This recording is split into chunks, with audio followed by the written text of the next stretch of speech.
My experience at Firelands, as far as with the faculty in the classrooms, has been incredible. I mean, I went to a big university right after high school, and it was so impersonal, and I felt like a number. I wasn't a name there. I was just a person that was in this giant classroom filled with all these other people, and a lot of those classes were taught by TAs and things like that.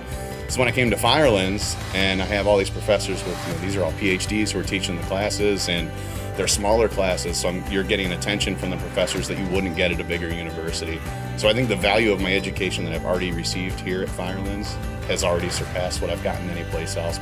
Some days I'm getting up at 4 a.m. to go to job number 1, and then I come home, and that's my homework time. My daughter is away at the daycare, and then I have that time during the day to work on schoolwork and kind of manage all that. And then a lot of times I have to turn around and go to job number 2, or I have to go pick up my daughter from daycare, and then I'm in dad mode, and then there's not really a lot of time for schoolwork when you're in dad mode. It's really busy and it's really hectic, but luckily I have a great support system at home. Like, my wife really is understanding and supportive of what I'm doing. So yeah, a normal day for me is at least one of the 2 jobs, doing dad stuff, trying to squeeze in homework whenever I can, and hoping for the best at the end of the day.